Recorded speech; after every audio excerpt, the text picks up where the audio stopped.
I think she actually put very well in context the challenge of humanity today.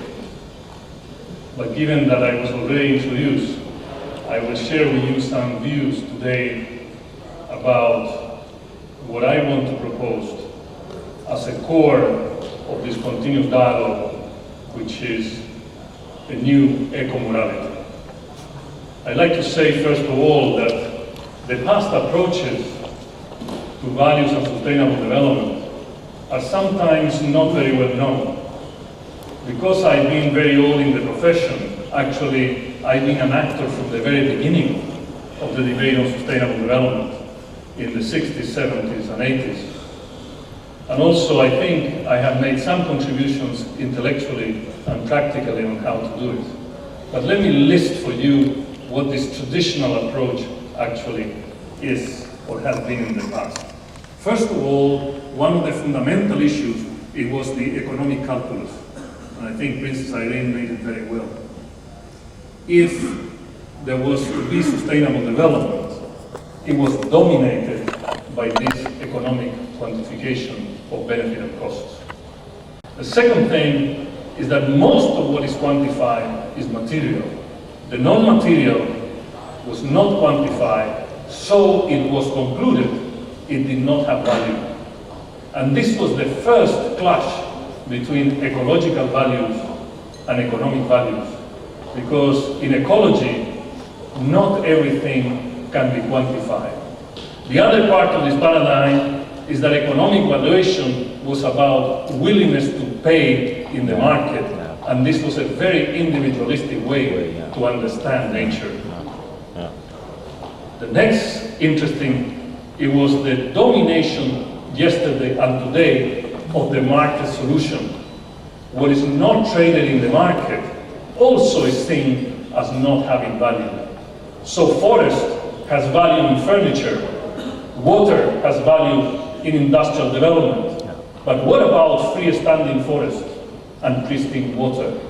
The market is not valuing that. The environment and the issues of environmental management were seen as a residual of economic development and not as the starting point of economics. And this is one of the major problems we face today. So economists use a lot the theory of externalities, how to deal with the external effect of growth and development. So the environment was this negative thing that we need to really correct, and not economics being the negative thing so we can do the environment. The world is hurting because today there will be 25,000 children who will die of diseases that are preventable. The world is hurting because 1 million women are dying during pregnancy because they don't have access to health care. The world is hurting because we're spending nothing on the environment and we're spending $1 trillion on weapons for war. So we need to heal the world. But in order to heal the world, we need to heal ourselves. I am proposing today to really get to a fundamental element as a uniting principle so we avoid this duality between being human beings and preserving the environment. And this is what I will call today the new eco-morality, the unity between material and non-material.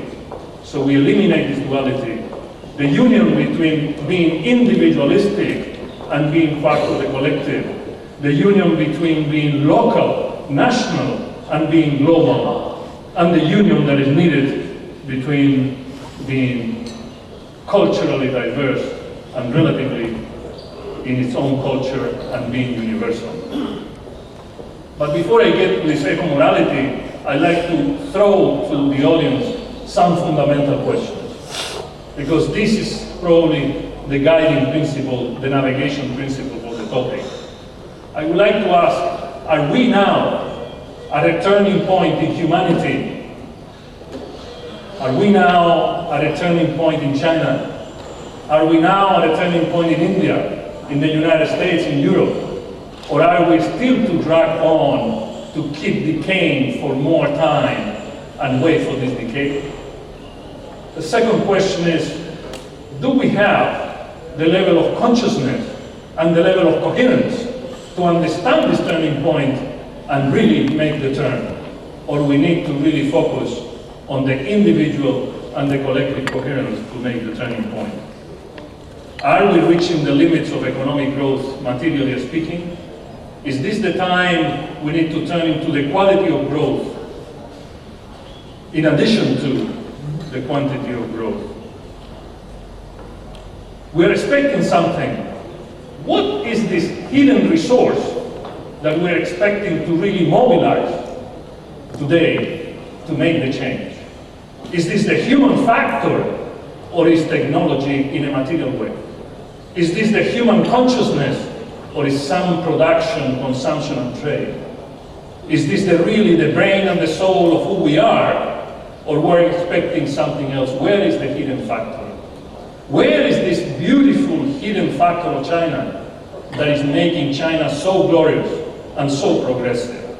Is this just economic growth, or is it their people that makes economic growth happen? Today, if we're going to turn back and really get into the life-sustained civilization, it also behooves to ask why people are not engaged in creating sustainable societies. We know all the principles, but why we are numb, why we are in a standing off position. Let me bring some few elements that are related to these questions without necessarily answer them. First, it implies that to talk about values, we need to self-realize these values. Values is a state of being. It's not something that you can buy in the supermarket. Rich people don't have better values than poor people. Rich nations have not better values than poor nations. So there is no supermarket that sells things. It's the same thing as the economic model. The economic model has the value of competitiveness. Competitiveness is an action, is a practice. So if we talk about sustainable development as cooperation, cooperation needs to be in action. If we talk about respect for nature needs to be self-realized in action. These are not words that are flying somewhere that we need to advocate any longer. The second component of this is that more than ever in the history of humanity, we live today in a human collective. We don't live anymore as independent agents, as independent nations. This phenomenon of being in a collective human reality has to be the changing factor of all sciences, of all economics, of all professions, of all governance, of all governments. When we talk about harmonious life, I think the example of China needs to be spread all around the world, because we all need to have harmonious lives. There cannot be China with harmonious life when the rest of the world doesn't live in a harmonious life.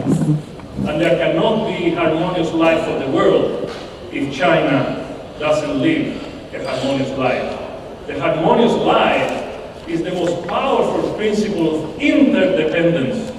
It is not a powerful principle of independence.